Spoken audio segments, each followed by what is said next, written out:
السلام علیکم ورحمۃ اللہ وبرکاتہ۔ آپ سبھی سے گزارش ہے کہ ویڈیوز کو پورا ضرور دیکھیں۔ آج کا ٹاپک ہے حالت روزہ میں، یعنی روزہ کی حالت میں آنکھ سے آنسو کے ایک دو قطرے منہ میں چلے جانے سے کیا روزہ ٹوٹ جائے گا؟ اس چینل پر رمضان کے مسائل کو آسانی کے ساتھ سکھایا جاتا ہے، تو چلیے شروع کرتے ہیں۔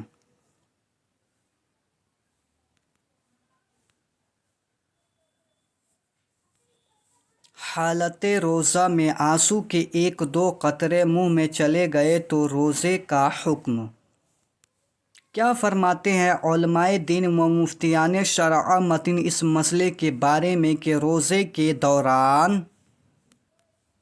اگر قطرہ دو قطرہ آنسو منہ میں چلے گئے اور نمکینی پورے منہ میں محسوس ہوئی تو فقط اس نمکینی کے محسوس ہونے سے روزہ ٹوٹ جائے گا یا حلق سے نیچے اترنے پر ٹوٹے گا؟ بہار شریعت کی عبارت سے ایسا لگتا ہے کہ نمکینی پورے منہ میں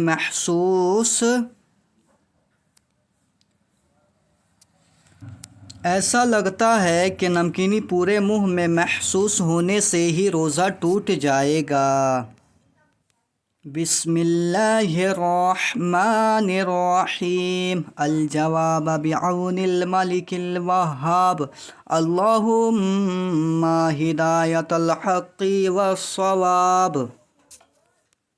فقط آنسو کی نمکینی پورے منہ میں پھیل جانے سے روزہ نہیں ٹوٹے گا، بلکہ روزہ ٹوٹنے کا حکم پورے منہ میں محسوس ہونے والی اس نمکین رطوبت کے حلق سے نیچے اترنے کی صورت میں ہے۔ کتب فقہ و فتویٰ میں ہے حلق سے نیچے اترنے کی صورت ہی میں روزے کا ٹوٹنا بیان کیا گیا ہے۔ جی ہاں، صرف منہ میں محسوس ہونے سے روزہ نہیں ٹوٹتا، حلق سے نیچے اترے تب روزہ ٹوٹے گا۔ جیسا کہ فتویٰ عالمگیری میں ہے، یعنی آنسو روزہ دار کے منہ میں گئے اگر قلیل مقدار میں تھے، مثلاً ایک دو قطرے، تو روزہ نہیں ٹوٹے گا، اور اگر کثیر مقدار میں تھے یہاں تک کہ پورے منہ میں اس کی نمکینی محسوس ہوئی اور کثیر لعاب جمع ہونے پر اس کو نگل لیا، کیا زیادہ کثیر یعنی زیادہ تر آنسو منہ میں اکٹھا ہو گیا اور لعاب کے ذریعے اس کو کیا نگل لیا، تو روزہ ٹوٹ جائے گا۔ یہی حکم پسینے کے منہ میں داخل ہونے کا ہے۔ جی ہاں، پسینے کا بھی یہی حکم ہے۔ اسی طرح خلاصہ کے حوالے سے در مختار میں مذکور ہے، یعنی ایک قطرہ کا ذائقہ اس کی قلت کی وجہ سے محسوس نہیں ہوتا اور وہ حلق تک پہنچنے سے پہلے ہی کچھ باقی نہیں رہتا۔ اس کی تائید صدر الشریعہ الشہید کی کتاب واقعات سے بھی ہو جاتی ہے کہ اس میں ہے کہ جب آنسو روزہ دار کے منہ میں داخل ہو جائے اگر وہ قلیل ہو یعنی ایک دو قطرے تو روزہ فاسد نہیں ہوگا، کیونکہ اس سے بچنا ممکن نہیں ہے، اور اگر زیادہ ہو حتیٰ کہ اس کی نمکینی پورے منہ میں محسوس ہوا اور وہ اس کو نگل لے تو روزہ ٹوٹ جائے گا۔ یہی جواب چہرے کے پسینے کے بارے میں ہے۔ جی ہاں، یہی جواب چہرے کے پسینے کے بارے میں بھی ہے، اور یہی مفہوم بہار شریعت کی عبارت سے بھی ظاہر ہے، جس کی تفصیل وضاحت یہ ہے کہ بہار شریعت میں مسئلہ بیان کرتے ہوئے اولاً اس بات کو متعین کر لیا گیا کہ آنسو منہ میں جانے کے بعد حلق سے نیچے اتر گیا، جیسا کہ بہار شریعت میں اس مسئلے کے ابتدا میں مذکور ہے۔ آنسو منہ میں چلا گیا اور نگل لیا، چلا گیا اور کیا کیا؟ نگل لیا۔ پھر آگے اس کی دو صورتیں بیان کی گئی ہے۔ پہلا قلیل آنسو جسے قطرہ دو قطرہ سے تعبیر کیا گیا ہے۔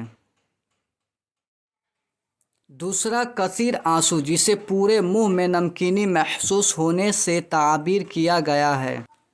پہلی صورت میں روزہ نہیں ٹوٹے گا، جبکہ دوسری صورت میں روزہ ٹوٹ جائے گا، جیسا کہ بہار شریعت کا مکمل مسئلہ درج ذیل ہے۔ آنسو منہ میں چلا گیا اور نگل لیا، آنسو منہ میں چلا گیا اور کیا کیا؟ اس کو نگل لیا۔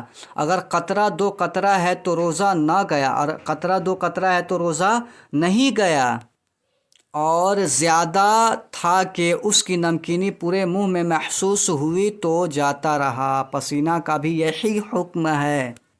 یعنی مذکورہ بالا مسئلے کے یہ عبارت اور زیادہ تھا کہ اس کی نمکینی پورے منہ میں محسوس ہوئی تو جاتا رہا۔ جداگانہ مستقل ایک نیا مسئلہ نہیں ہے، بلکہ آنسو کے منہ میں جا کر حلق سے اترنے کی تفصیل کی دوسری شق و صورت ہے۔ اس سے معلوم ہوا کہ بہار شریعت میں مذکور مسئلہ کتب فقہ و فتویٰ کے موافق ہی ہے، مخالف نہیں۔ اسے مخالف سمجھنا قاری کے عبارت میں غور و خوض نہ کرنے کا نتیجہ ہے۔ جی ہاں، آپ سبھی کو معلوم ہو گیا کہ دو صورت ہے منہ میں جانے کا، ایک قلیل اور ایک کثیر۔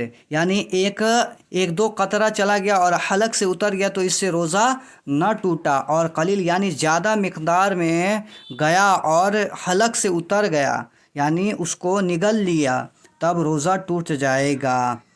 آپ سبھی سے گزارش ہے اس چینل کو سبسکرائب کریں اور ویڈیوز کو زیادہ سے زیادہ شیئر کیجئے، لائک کریں، کامنٹ کرو۔